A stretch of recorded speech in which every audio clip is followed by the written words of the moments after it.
I bought a 2009 Toyota Camry from the original owner with 221,000 miles. And since I bought it, it's been nothing but a nuisance. And you're gonna find out why.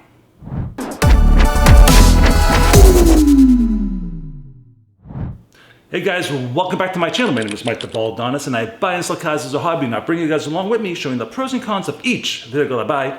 I do travel videos throughout New England, and I talk about my life experiences. All right guys, so this is gonna be a fun video, I promise you. It wasn't fun for me, but it's gonna be entertaining for you. Okay, so some of the things I had to do, we'll get into it. Also, these cars are also known to be oil burners. We'll explain why in a little bit. I have a Toyota tech that will explain that. But before we get into it, this is my daily driver. I already put about 1,100 miles on it. I did sell my BMW M6 and my Mini Cooper S Sidewalk Edition convertible all last week, so this is truly my daily driver at the moment. I do have a list, so I apologize because it's gonna be a good video, I promise. All right, so this will be in order, the way it happened to me with these annoying fixes. We'll just put it that way. All right, so the original owner had this brand new. The past few years, his wife was like telling him, get rid of the car, get rid of the car. The reason why he didn't, because it's reliable, and that's why I buy Toyotas. If you look at my channel, the Toyotas I buy usually all have high miles because they are so reliable. Here's a little list of the cars that I've owned in the past few years.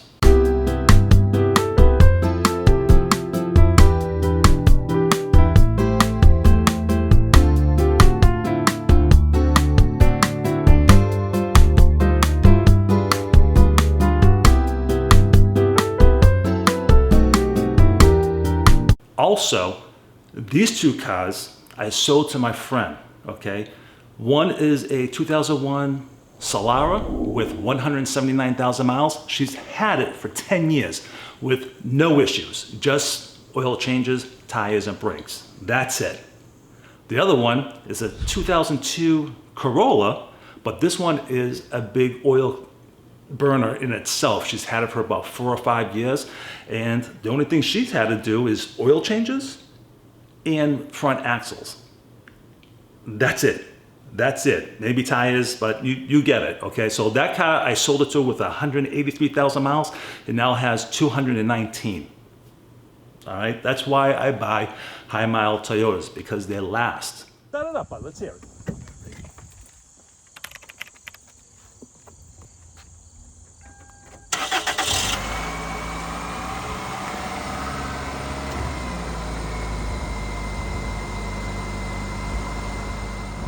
When you do go online looking for Camrys, you see them with all high miles, 300,000 miles, 330, 400,000 miles.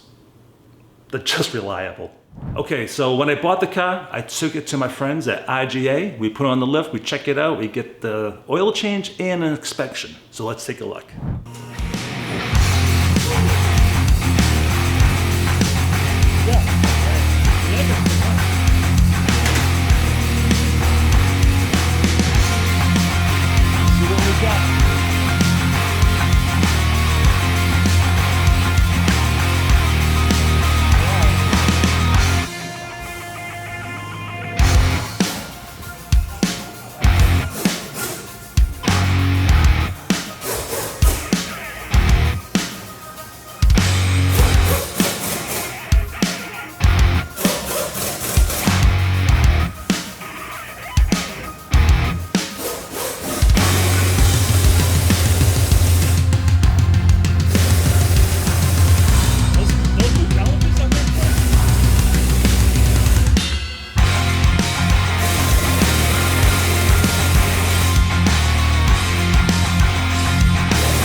So I reached out to the owner and I asked him, hey, when's the last time you had spark plugs done? He didn't know. So I had my friend Sean come down. We went to AutoZone, pick up some spark plugs. So let's take a look.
Okay, as you can see, one spark plug was definitely toast, but I still felt a little like vibration, let's say.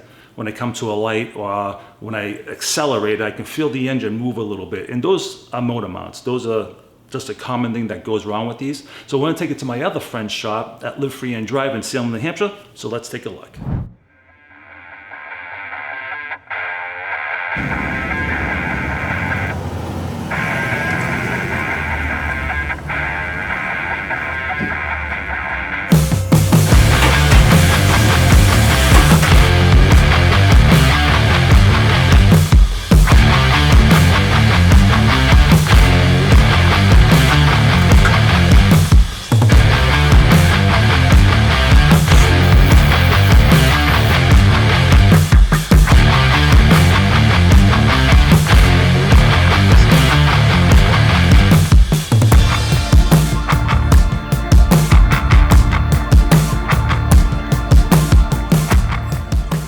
According to the manual, it takes 3.7 quarts to do a drain and refill. 0.3 of a quart is not going to hurt anything.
All right, as you can see, I did the transmission fluid as well.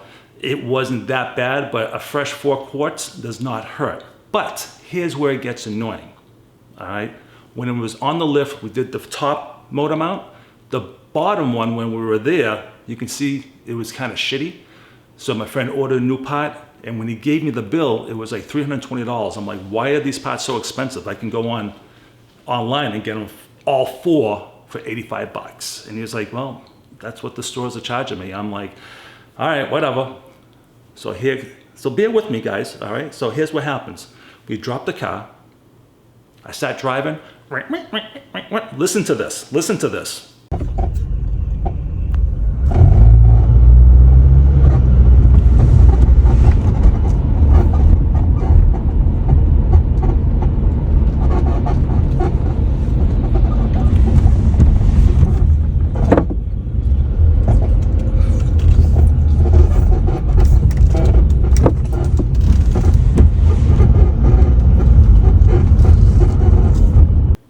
had to deal with this for over a week until they got me back into the shop. All right, so for a whole week, I was totally embarrassed everywhere I went. What happens is, some cars, when they're on the lift, the suspension will drop, that's natural. And what happened is the spring probably twisted just a little bit where it was just off, just a little bit, and it was making a lot of noise. This happened to me before in an older car that I had many, many moons ago, so I knew that's what it was. Got it back to the shop, and as soon as it was going into the bay, it popped. Poop! Everybody thought I hit something. It's actually the spring went back into place, and since I bought new motor mounts just to finish up the job, they ended up putting all the motor mounts that I gave them. So let's take a look. Okay, so this is Keith spraying up the springs, and because the springs were bouncing right here, they are saying this motor mount is defective, and that's why I did all the motor mounts.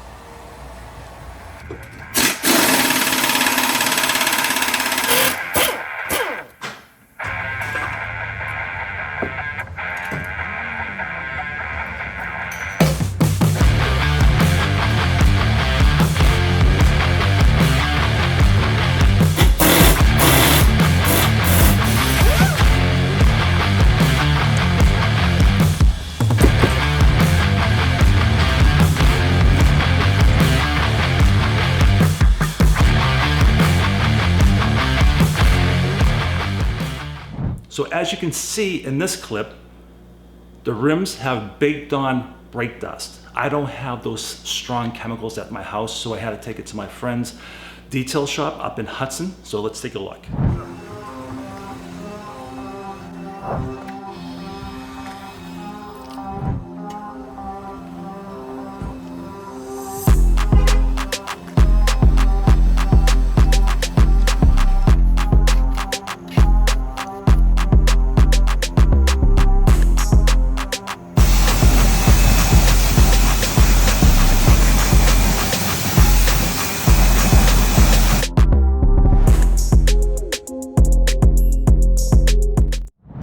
Okay, so things seem to be okay at this moment until I go visit my mom back in Boston. I'm on Route 93 headed down, and the check engine light, boop, boop, boop, boop, boop, it's just flashing like a maniac, and my car is bucking like a wild horse. I'm like, what the fuck is going on? And to find out, it was coil packs. So let's take a look.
So after the coil packs, I wanted to do the front brakes, the rotors and pads, because they pulsate. They passed state inspection, like I said, they look good, but because they sat, the rotors just were warped and pulsating. So Sean's attempting to take the rotors off, as you can see, but they were rusted on.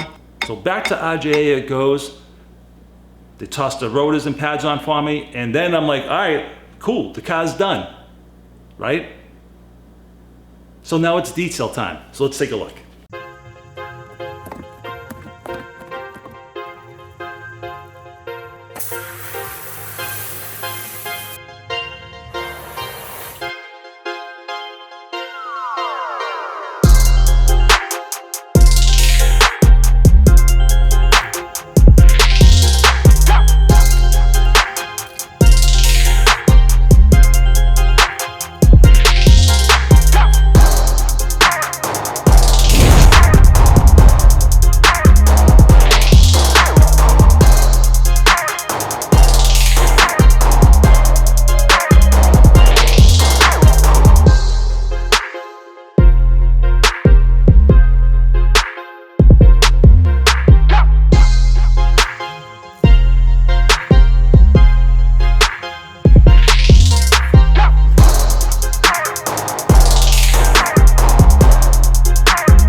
All right, so you think the car's done? Not yet.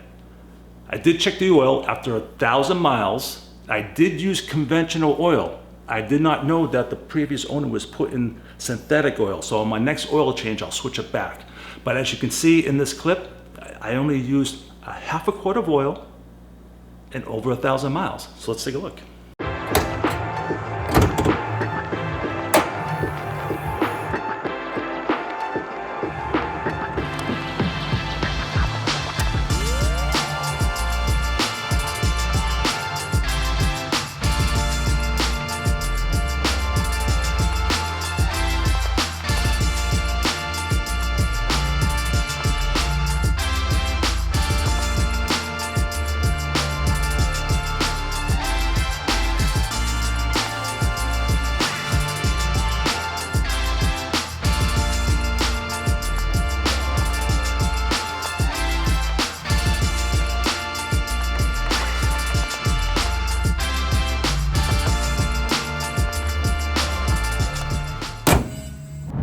Now I think in the car's all set, I can do the video for you guys.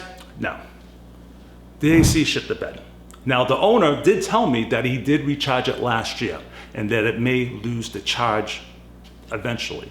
And it did. So I bring it to my friend Sean's house this time. We toss a can of AC, so let's take a look.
Cold air.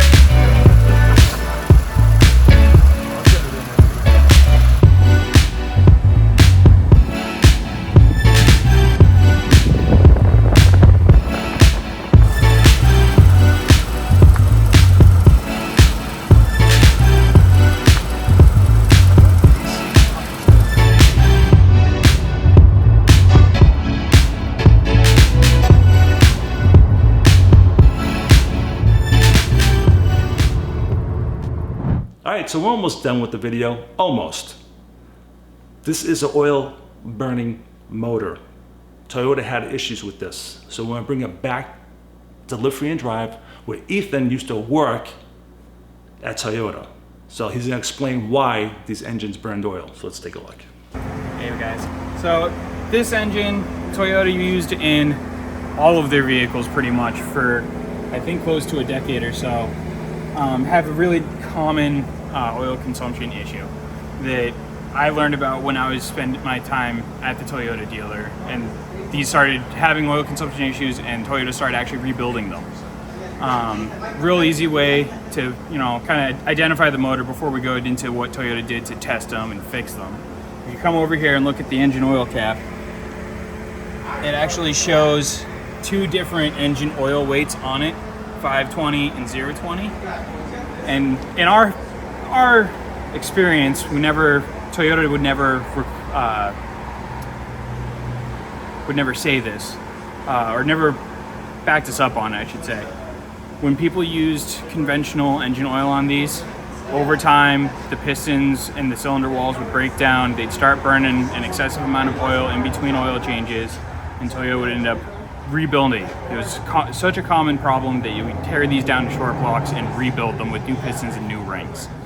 And if people, it seemed, used the synthetic oil, the synthetic 020 on it, from day one, they didn't have issues with it. This is actually a pretty good example of that, of one of those cars.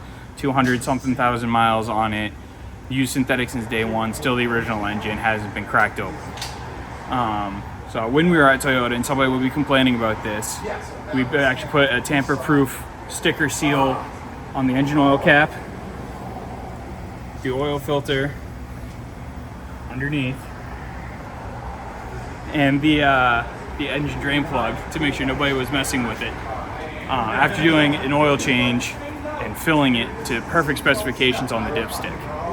Have them drive 1,000 miles, come back, we pull the dipstick, document how much oil it was down on, and report all that to Toyota, and if it was within specifications, which if it was below the low mark on the dipstick, if I remembering correctly, which is over a quart of oil in 1,000 miles, they would rebuild the engine.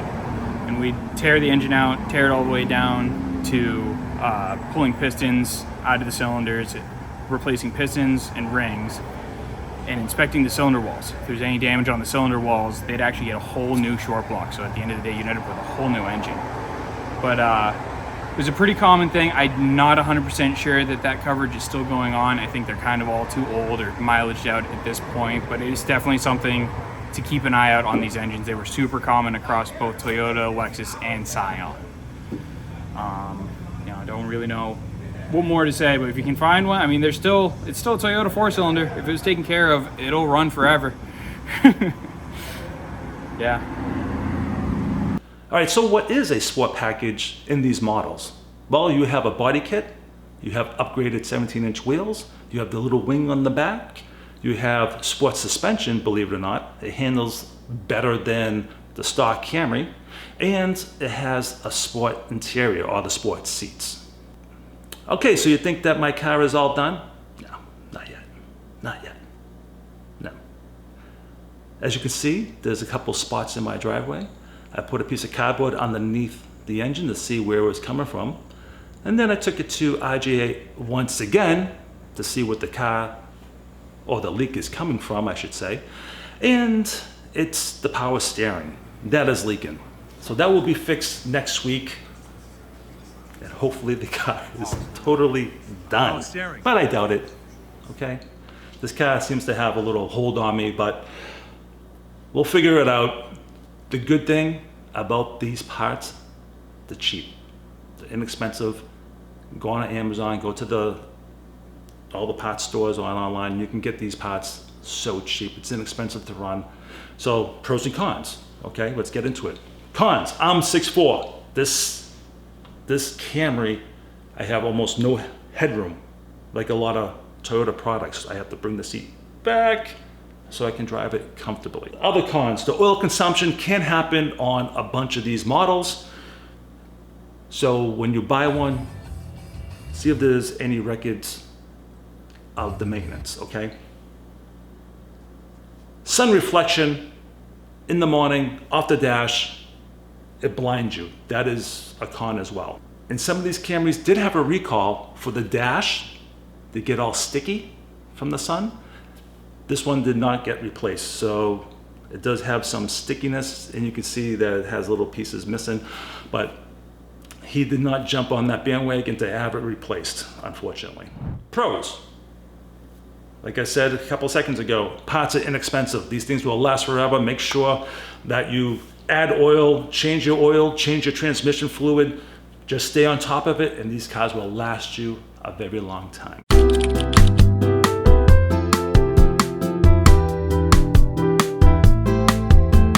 All right, so I'm gonna wrap up the video. Okay, I think I'm all set with this car. It does run fantastic. The AC is nice and cold now. I'm not having any problems besides the power steering leak. That will be done next week. And then I'm just gonna sell it, okay? It's time to sell it. So upcoming videos, it's fall season here in New England. I can't wait to get out there and do some really fun videos. And I have a very cool car coming up for a car video. It's a young man that takes care of my lawn, and it's gonna be a fun video. All right, so until the next video, everybody, Baldadonis out.